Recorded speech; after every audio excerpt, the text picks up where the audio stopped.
যে জুলাই জাতীয় সনদ এক অন্তহীন প্রতারণার দলিলে পরিণত করেছে মাননীয় স্পিকার বিএনপি এটাকে। ফলে আপনাদের ইলেকশনের আগে এটা পরিষ্কার করা প্রয়োজন ছিল যে এই গণভোট আপনারা মানেন না, এই গণভোটে হ্যাঁ বা না জিতুক এটার সাথে আপনাদের কোনো সম্পর্ক নাই। জুলাই সনদ নিয়ে অনেক কথা হয়েছে মাননীয় স্পিকার। জুলাই সনদ, জাতীয় জুলাই সনদ আমরা যেদিন স্বাক্ষর হয়েছিল, আমরা জাতীয় নাগরিক পার্টি সেদিন স্বাক্ষর অনুষ্ঠানে যাইনি মাননীয় স্পিকার, এবং পরবর্তীতে আমরা স্বাক্ষর করেছি বলা যায় না, আমরা সেখানে আমাদের কমেন্টটা দিয়ে এসেছিলাম মাননীয় স্পিকার। জুলাই জাতীয় সনদ, জুলাই গণ অভ্যুত্থানের পরবর্তীতে এত কষ্টের যে ফসলটাকে, সেইটাকে মাননীয় স্পিকার নোট অফ ডিসেন্ট দিয়ে সেটাকে কলুষিত করে ফেলা হয়েছে। যেদিন জুলাই জাতীয় সনদ স্বাক্ষর হয় সেদিন জুলাই জাতীয় সনদের মেজর সংস্কারগুলোতেই পাশে একটা নোট লেখা হয়েছে যে কোনো রাজনৈতিক দল বা জোট তাদের নির্বাচনী ইস্তিহার উল্লেখপূর্বক যদি জনগণের ম্যান্ডেট লাভ করে তাহলে তারা সেই মতো ব্যবস্থা গ্রহণ করতে পারবে। তাহলে যেই দল নির্বাচনে জয়ী হবে তারা তাদের ইস্তেহার অনুযায়ী সবকিছু করবে মাননীয় স্পিকার। এটার জন্য ঐক্যমতের কোনো প্রয়োজন হয় না। আপনি যদি নির্বাচনে জিতে আপনার ইস্তেহার মতোই সবকিছু করবেন, তাহলে আপনার সাথে আমার কিসের ঐক্যমত, কিসের আলোচনা? এবং সেই নোটগুলো কিভাবে লেখানো হয়েছে, কিভাবে বল প্রয়োগ করে, শক্তি প্রয়োগ করে ঐক্যমত কমিশনকে চাপ দিয়ে লেখানো হয়েছে মাননীয় স্পিকার, এটা ঐক্যমত কমিশনের আমি মনে করি এখন বলার সুযোগ এসেছে, সময় এসেছে। ফলে জুলাই জাতীয় সনদ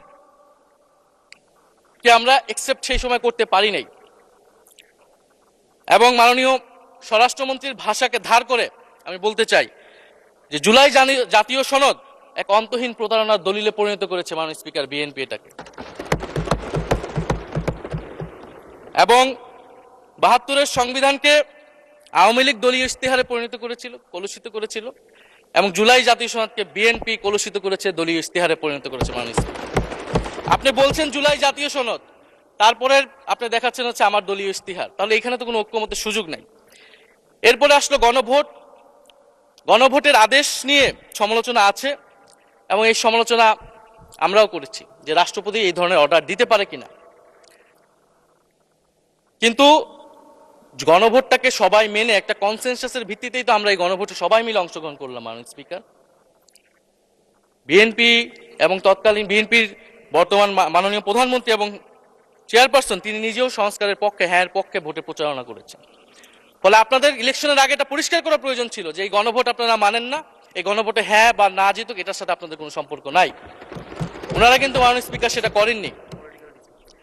ফলে জুলাই গণভোট এটা রাজনৈতিক সিদ্ধান্ত এবং গণরায়।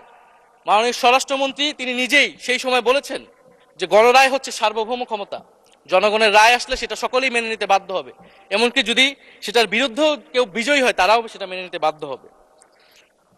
ফলে আমরা মনে করি যে এই গণভোট অনুসারে যে সাংবিধানিক সংস্কার পরিষদ, অতি দ্রুত সময়ের মধ্যে সাংবিধানিক সংস্কার পরিষদ গঠন করা উচিত, এর সুরাহা করা উচিত। আমরা তো মাননীয় স্পিকার অনেক দূর সরে এসেছি, নতুন সংবিধানের জায়গা থেকে সরে আসতে আসতে আমরা কোথায় আসলাম?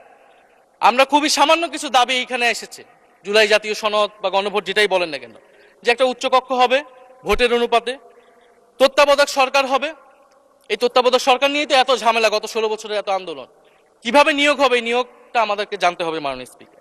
নির্বাচন কমিশনার এবং সাংবিধানিক প্রতিষ্ঠানগুলোতে কিভাবে নিয়োগ হবে, একটা নির্দলীয় এবং গ্রহণযোগ্য নিয়োগ আমরা কিভাবে করতে পারি যেটা দেশকে